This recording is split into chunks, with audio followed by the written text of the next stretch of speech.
Welcome to our newest episode of the Lebanese Physicians Podcast. And today we'll be talking about the role of NGOs in healthcare in Lebanon. This episode is co-hosted with Dr. MohammadAli Jardali. And our guests today are two veterans, MDs, who are working with NGOs in Lebanon. We've got Dr. Tania Baban, who's actually working currently as country manager for MedGlobal in Lebanon. And we'll talk a bit about MedGlobal in a bit. And we've got Dr. Vlad Chaddad, who currently works with International Rescue Mission or IRC in Lebanon and in also the Middle East region. And he has also worked with multiple other NGOs, Swiss, Belgian, and others. So he has a huge NGO experience over the past 10 years. Tania and Vlad, welcome to the podcast.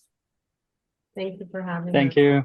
So I'm going to ask first Vlad and Tania. So Vlad, you've been in the humanitarian medical field for a very long time. So how did you get into the field? How did you get interested in being in the field?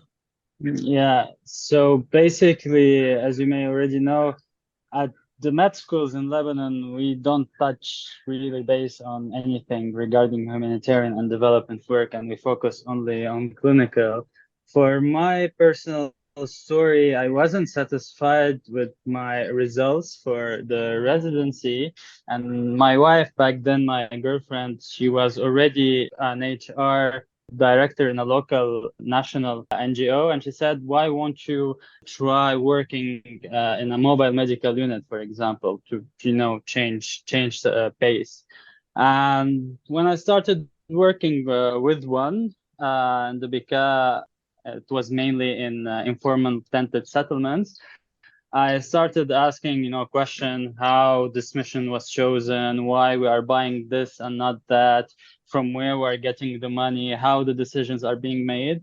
And one thing led to the other. I started shifting my attention from clinical to more health project management side of a type of work. And in my last position that I currently hold at IRC, it's basically focused on business development for countries that I support. So I help them develop new projects, I bounce new ideas with them, but also a big part of my job is also to keep the country or the missions up to date with the latest developments in terms of healthcare and specifically in primary health using evidence, and therefore to be able to save not only more lives, but also to save lives in an equitable and qualitative way as well. And Tania, how did you get in? I know we were talking offline initially, and you got into the NGOs or got into the medical care humanitarian aid world after the Beirut blast in 2020. True. So I don't have a very strategic story like Vlad does. But I just, you both know the medical system in Lebanon was always a privatized type of system. So we always had maybe the lack of primary healthcare or preventive healthcare. And I think this is what we as doctors who train in Lebanon kind of miss out on. So this is something that I never had a background in.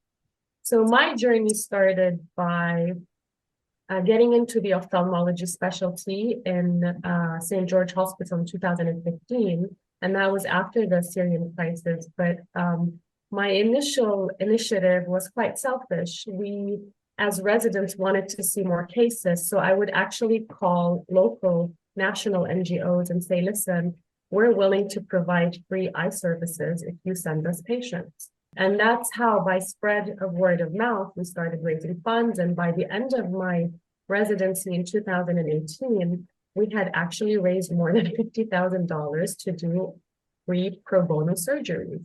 And this was my only experience at the time with planning, as Vlad said, a program and budgeting for it and following up on the budgets with the donors who were basically my friends and family.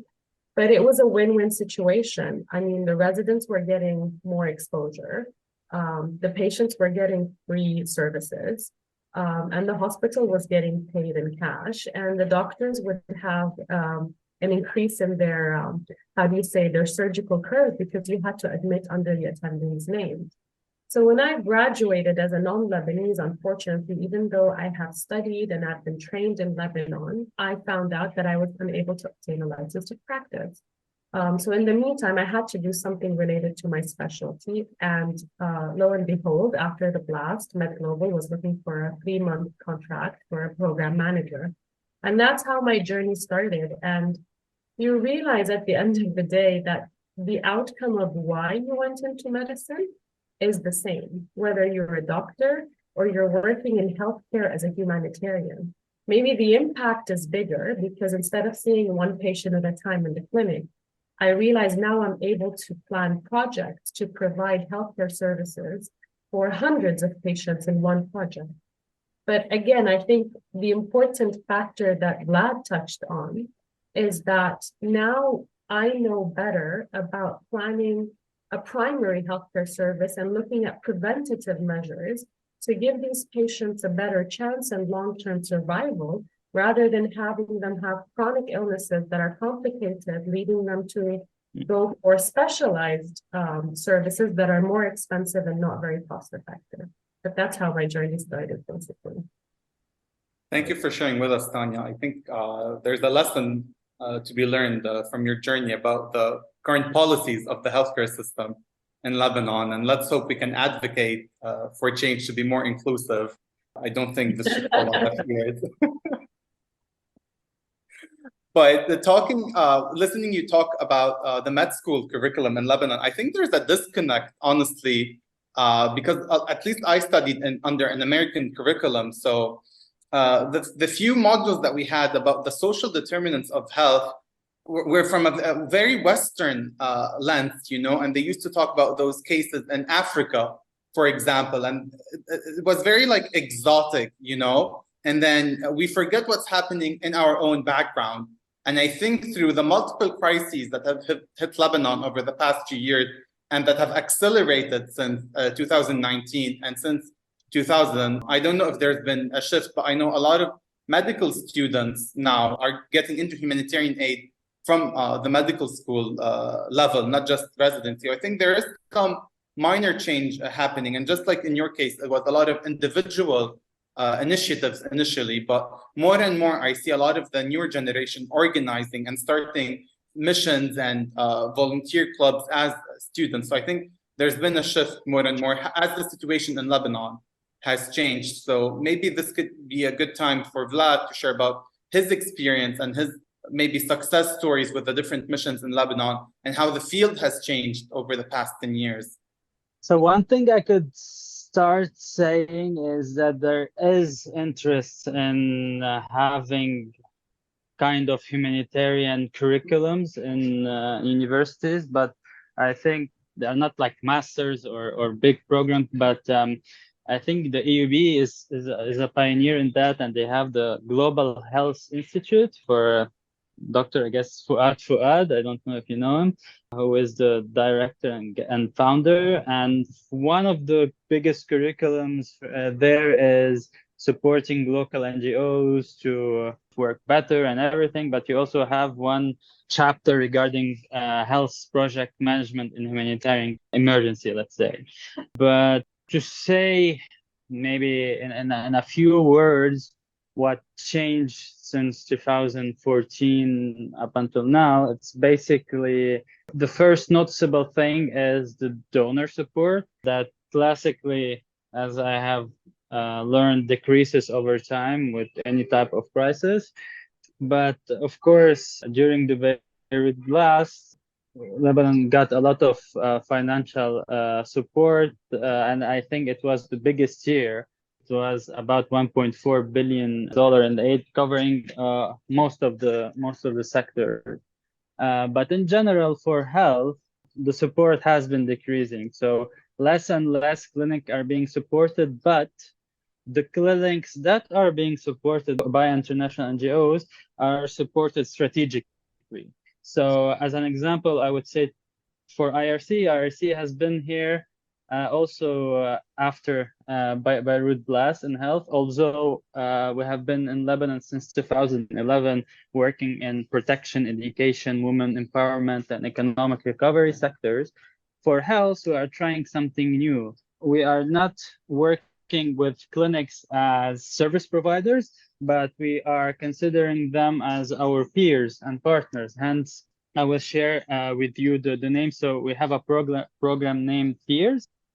It's a system approach to support a local NGO that has a health clinic, where we utilize our own knowledge as a big international organization to increase the competencies of the departments, the several departments of which a PhD constitutes. For example, we give training to the director, to the HR, to the finance, to the governance, and then, of course, we continue the trainings for the healthcare workers.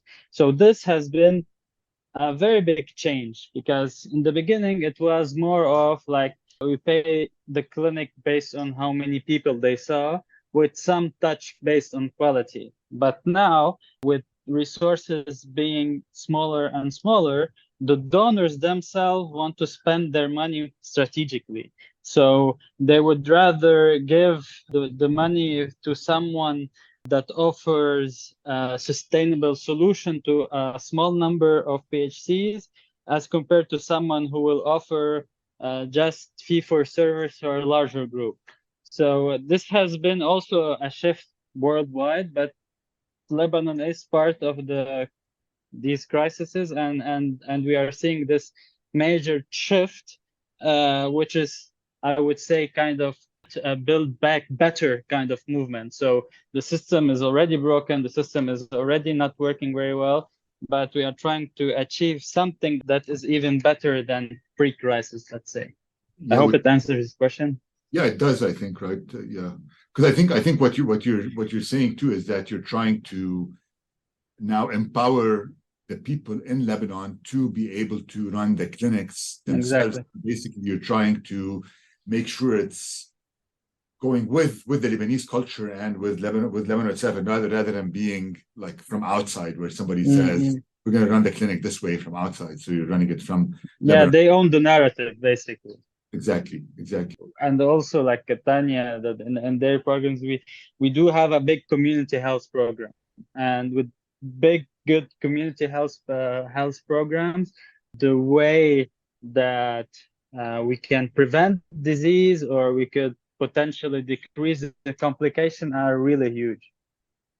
Right. We'll talk about that in just a bit. And so Tania, maybe we can touch on that. This is a good segue to touch on that with you, because MedGlobal works with a lot of the refugees in Lebanon, right? So can you tell us a bit about the work that they do and the community health program?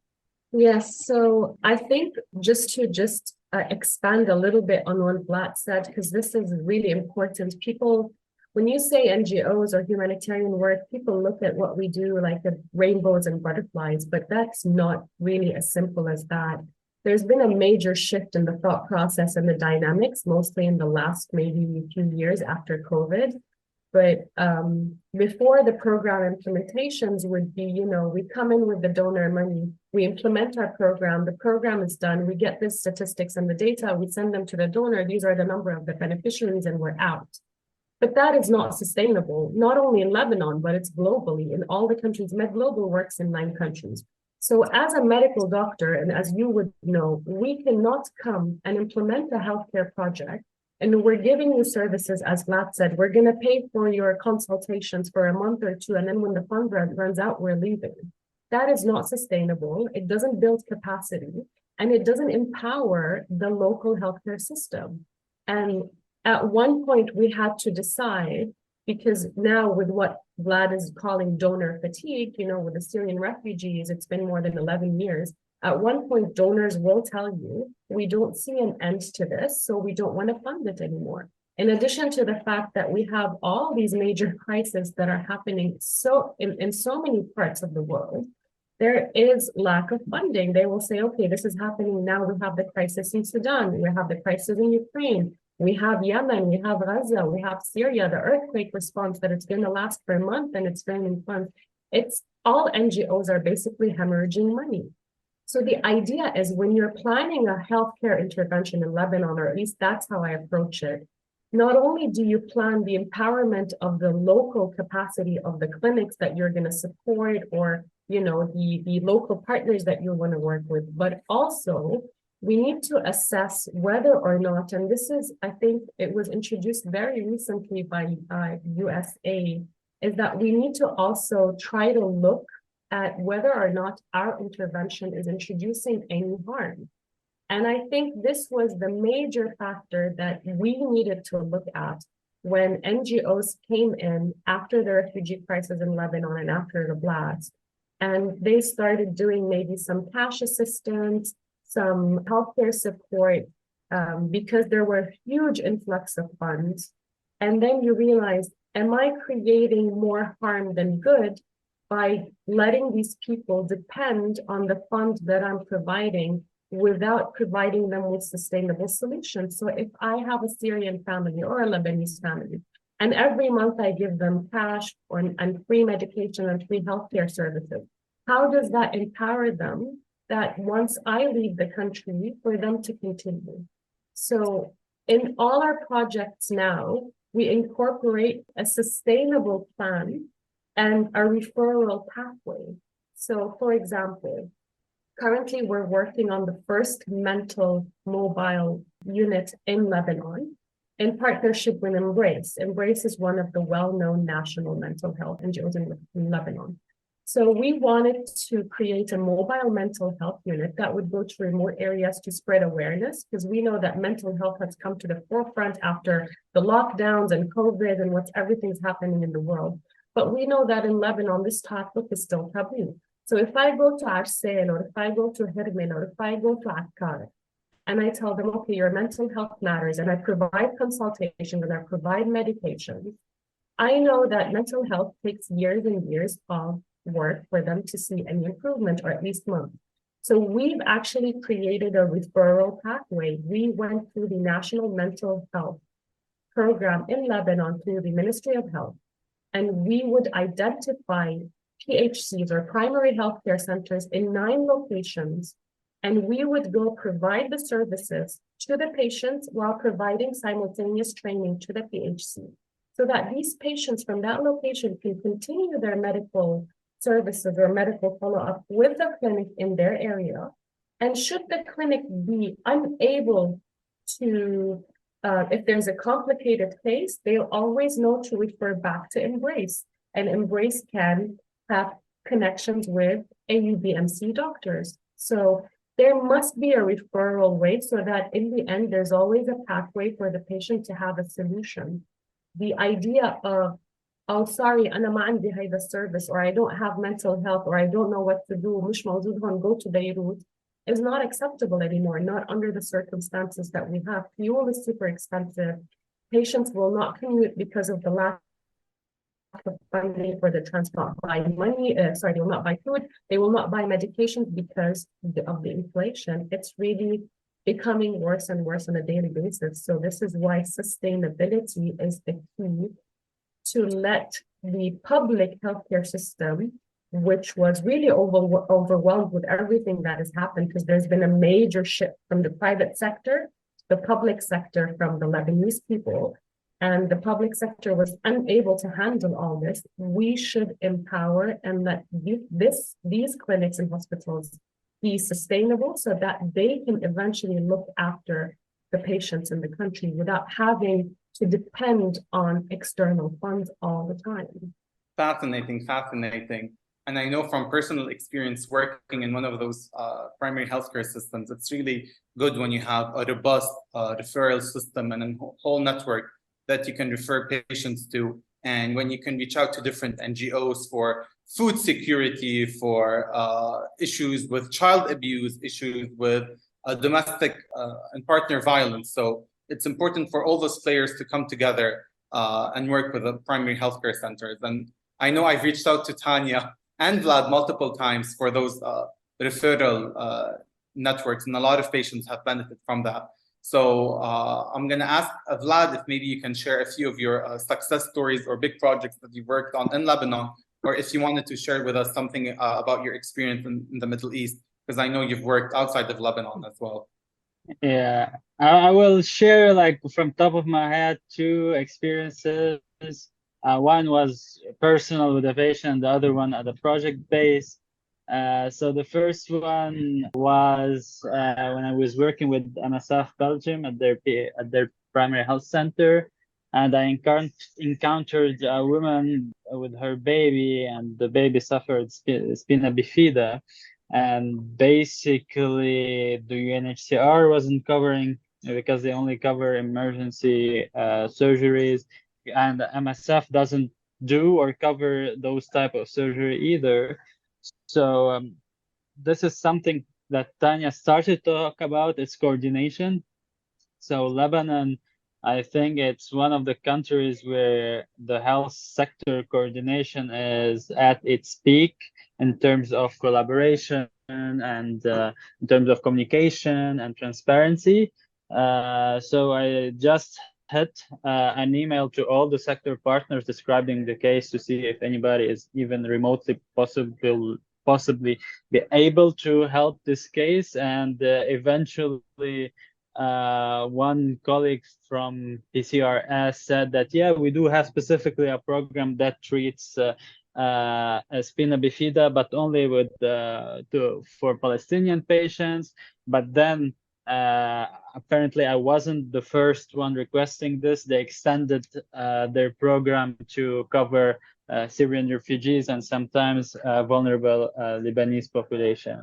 So I ended up being able to help this kid, but also discovered that the mother wasn't being followed up upon during her pregnancy.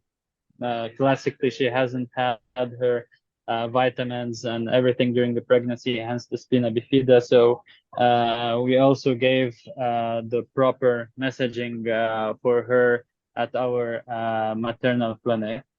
And for a more project based intervention, during COVID, I was stuck in Amman, but I started working for MedAir, which is a Swiss NGO, and the focus was in Syria. I'm sure you've heard of Deir ez-Zor in the past, and we actually had an office there. And people were literally during COVID, the people were literally dying because there wasn't oxygen, because oxygen left because they had to ship oxygen from 300 kilometers away from Hamas. So classically, we don't work in hospitals. Also, we only worked in PHCs. So with some, let's say, lobbying skills, I could persuade our management and the donor that we are well positioned to actually build an oxygen station in Deir ez-Zor. And eventually we did that, and it ended up saving a numerous amount of people, and not only from COVID, but also this has become the hub for all Northeast Syria to refill their oxygen tanks. So when they also had their yearly sandstorms in the summer, people would come there to have the oxygen treatment, if I may say. So this project, because we actually built something there, it is up there for at least 5-10 years, if not more, if it's properly, repaired. So this is one type of project that I really like because it's really sustainable, because we train the people how to use it, how to take care of it, and eventually a lot, like thousands and thousands of people eventually benefited from that. Exactly. I have many more, but let's stick for just two. Yeah, I think most of the NGOs are going the same way. I know when I talked to Maya Bizri when they went to Ukraine too, it was the same way, where you were trying to empower the doctors and nurses and healthcare workers in Ukraine to be able to manage their program on their own eventually and not be dependent on outside help all the time. Which I think people, even maybe if you do surveys, people even maybe appreciate that more. So basically, do you feel that the role of NGOs in Lebanon, I think before the crisis, right, was more focused on refugees in Lebanon, right? But do you feel that it's been expanding more recently to involve a lot of the Lebanese people too? Yeah, we can definitely see that, and also in numbers. For example, classically, the health centers had see 50-50, like 50% the local population, 50% most refugees. But lately it has become 60-70 and sometimes more percent toward the Lebanese side. And it's not because the refugee numbers is decreasing, it's literally because the number of Lebanese is increasing. And I'm pleased to say that they were actually surprised of the quality of services they are getting.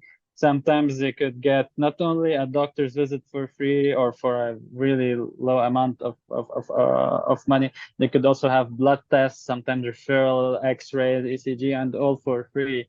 So now I don't know why people have waited for the crisis to go to those clinics, but also, I mean, how can I put it? The health system, the public health system in Lebanon was weak and is still weak, and basically, on life support, thanks to all this international aid.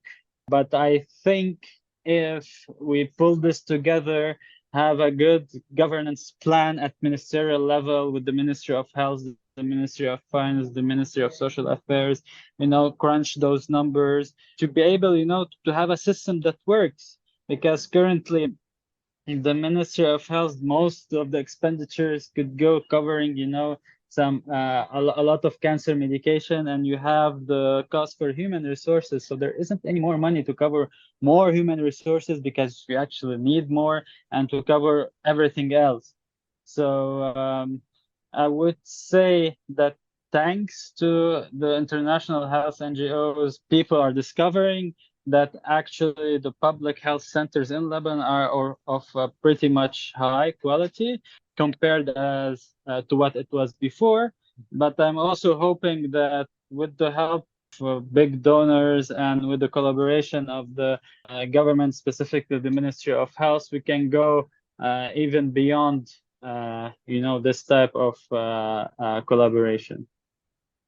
Yeah, I think the system in Lebanon is very privatized and it's very fragmented to begin with, and the focus on tertiary care at the expense of primary care, right? If you think of all the medical schools, 6 out of 7 are private in Lebanon, and the same goes to the number of private hospitals and private clinics. So the private sector in Lebanon is stronger than the public sector, and that's because of the politics. It's a political choice that made it that way throughout the past 60, 70 years of Lebanon's existence. So I don't think it's just about NGOs and international aid. I think the political structure made it as such, and we had a weakness.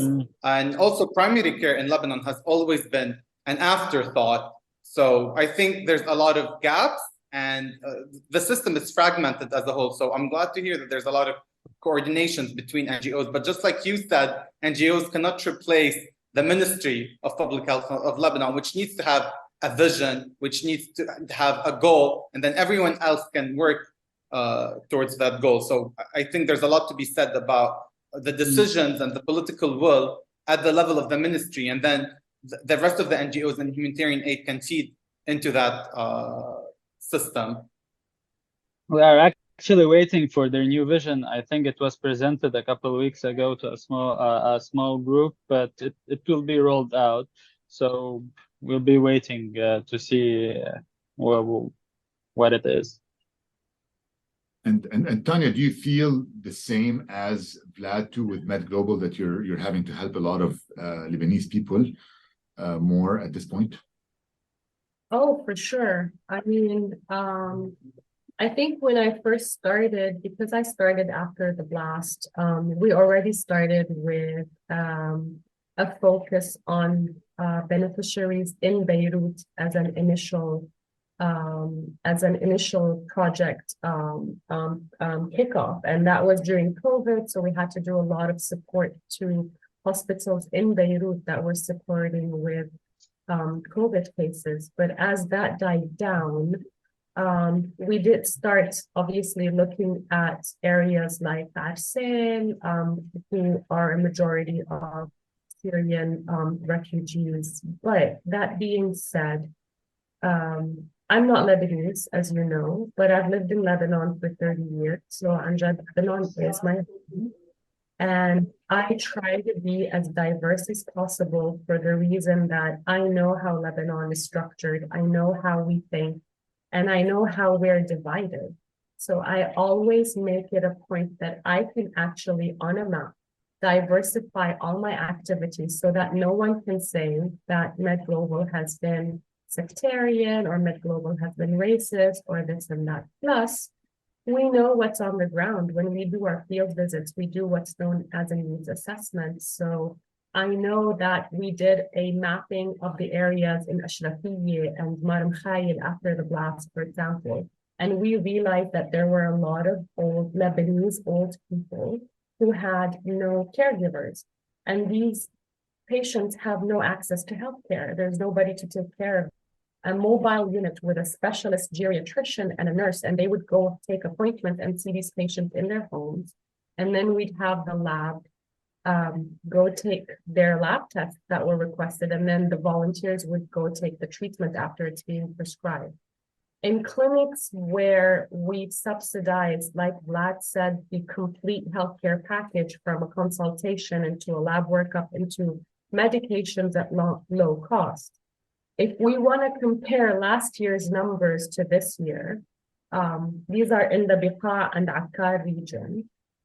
There were statistically 75% of the patient population that were Syrian, and the remaining were Lebanese, Palestinian, and others. What we mean by others are, immigrants who are living in Lebanon. But now we're really seeing, like Vlad said, an equitization between the Syrians and the Lebanese. Yes, because the Lebanese people have started to think to go to a subsidized primary healthcare clinic rather than to go to a tertiary clinic. On the long run, like Vlad suggested or he pointed out, if this can be planned with a really well thought vision, this could actually be like a hidden benefit for Lebanon to move from tertiary to primary. That would be more cost effective. It would be obviously more health beneficial to the patient. And that way we would strengthen the primary healthcare system, keeping in mind that I think what people don't realize is that NGOs not only provide support financially to the clinics, but this money is also spent locally. So it's also being pumped into the local economy. And this is one of, I don't know about other NGOs, but this is one of MedGlobal's policies, is that money should be, or whatever we need should be purchased locally to support the local economy as well. So it's all really connected if you think about it. And there are a lot of small things that people don't know about how NGOs function. But it's really to benefit what we're doing and to leave a positive mark for the local community to be able to take over on the long run when the NGO is able to do that exit strategy. I'm glad to hear that a lot of work is moving towards sustainability and using local resources. And I kind of want to go off topic, but I would be amiss not to ask Tania if you've seen the Mr. Beast video on treating 1,000 blind patients. Did you see that one? No, can you send it to me? No one, Vlad, Khalil? No. Okay, so I'm gonna send. Mr. Beast is the biggest YouTuber on earth. He has the highest number of followers ever.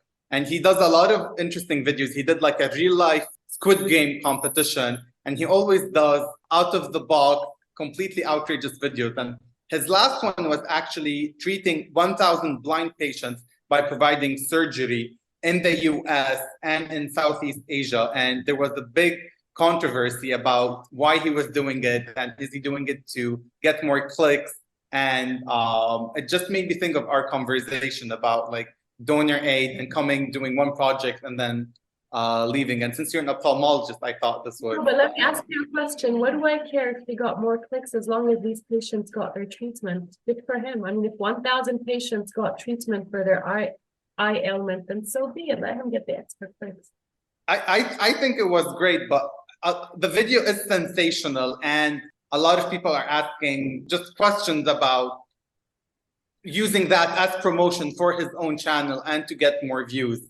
So like it was walking on like ethical territory, but let me tell you something. That's something actually that's quite interesting that you touched upon. You know, a lot of donors use fundraising strategies by using influencers and YouTubers to raise awareness, and they actually fly them into crisis areas to whatever they do, they tweet or, you know, they take a video or a selfie about what's happening.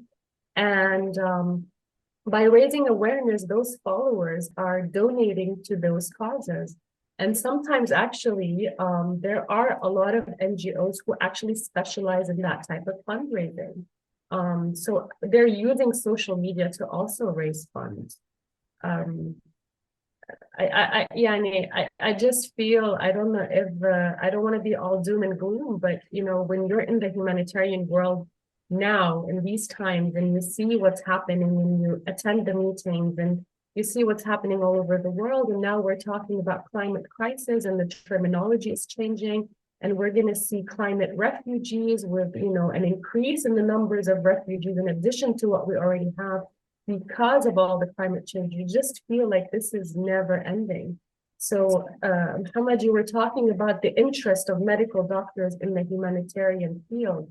And now that it's a big thing, you know, because it's needed and there are NGOs popping everywhere and people want to work with NGOs, want to make a difference. Plus, because there's the misconception that NGOs pay a lot of money, which is not really the case. It's a lot of hard work. It's a lot of stress. If you go to the field, if you're not behind the desk in headquarters and you do your field visits, it could be quite difficult to deal with time and time again.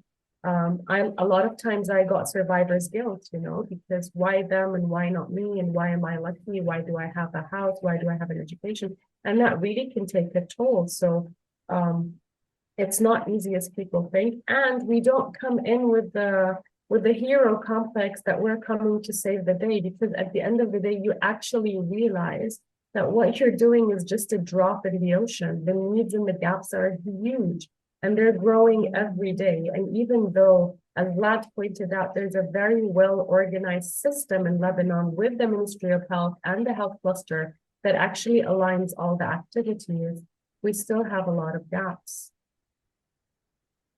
That's I agree with that 100%. And I have a couple more questions, I think. And one is, you both work for two different NGOs in Lebanon, and there's a lot more NGOs involved in the healthcare sector in Lebanon. Do you guys talk to each other? Do you collaborate on projects, or do some of the projects overlap, or do you compete with each other? I guess that's another question.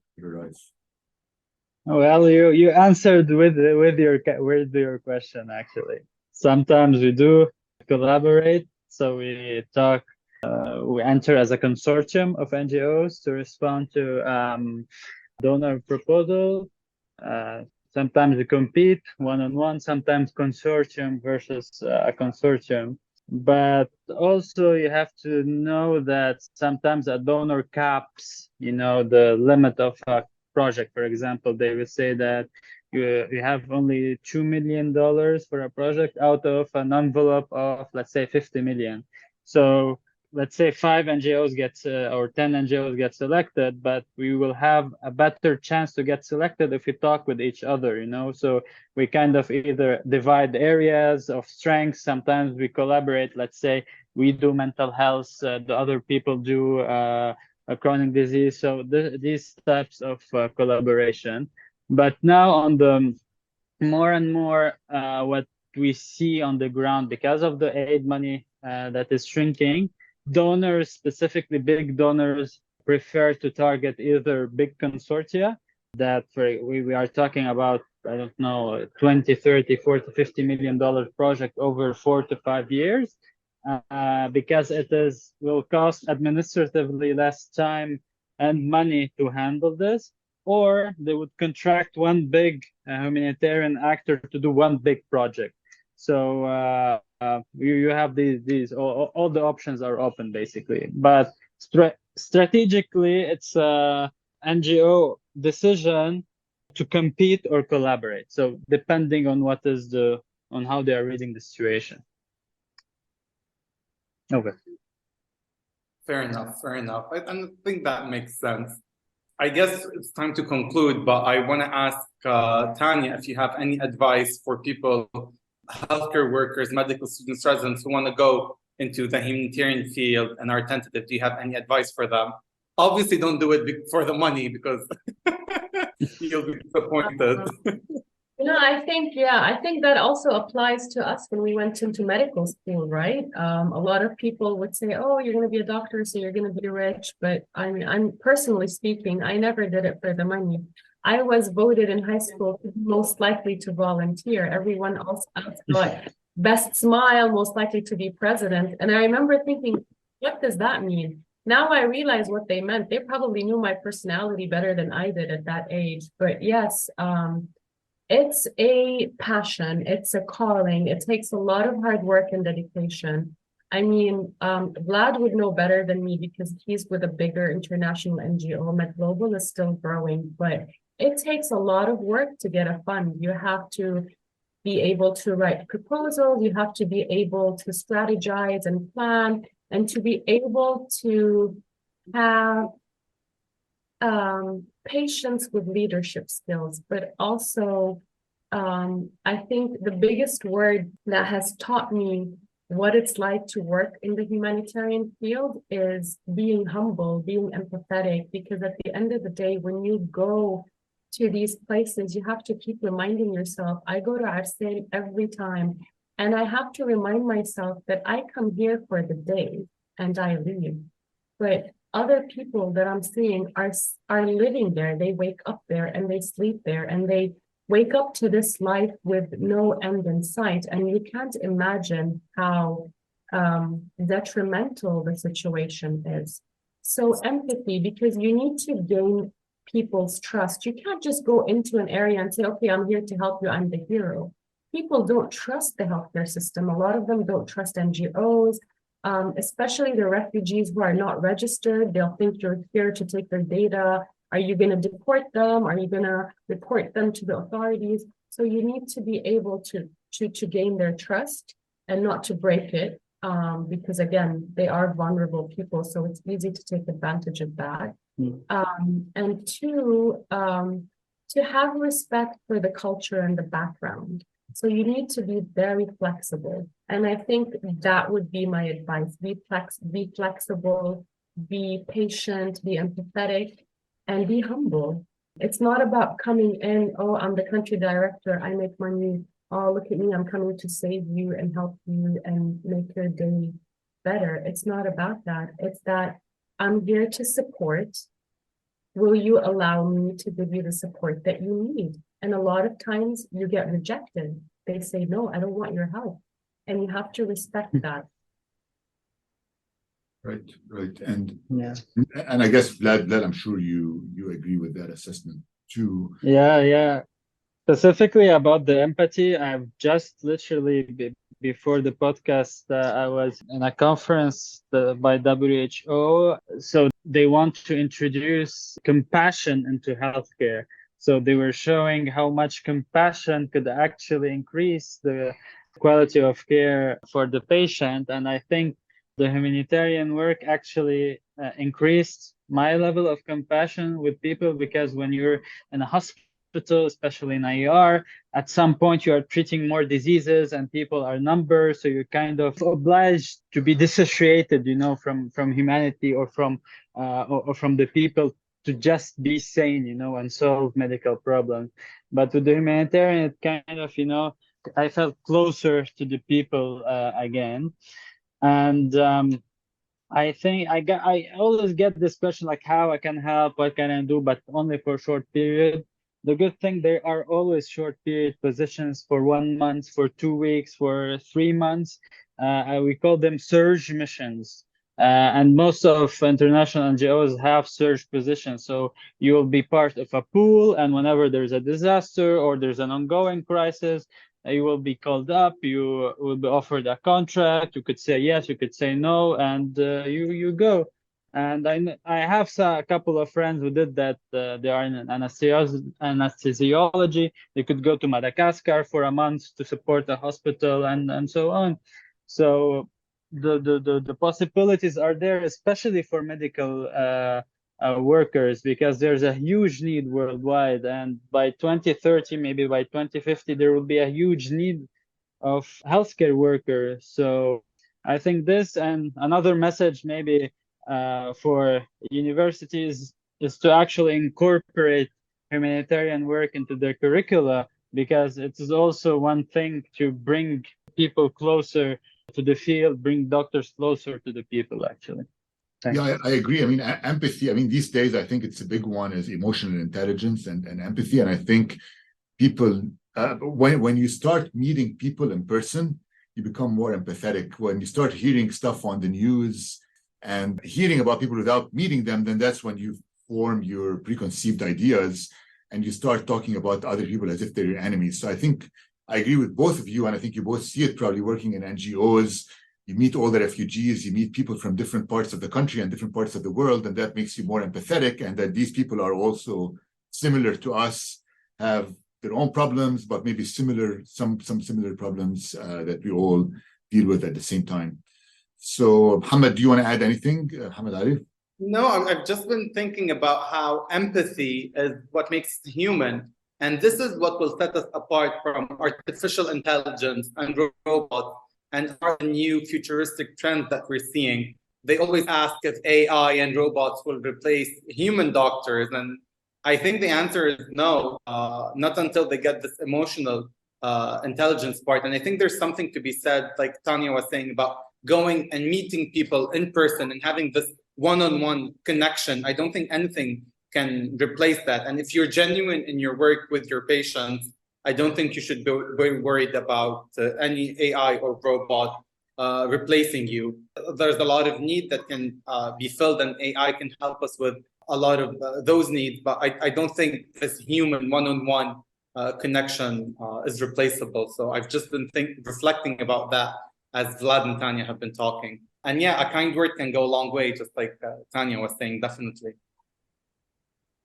Yeah, thanks to both of you for being on the podcast, and hopefully we'll meet soon in person in Lebanon.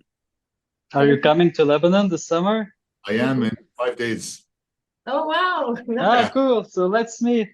Yeah, let's meet them. MohammadAli is going to be there at the same time, so I think we should. Yeah. Yeah. Let's make it happen. Yep.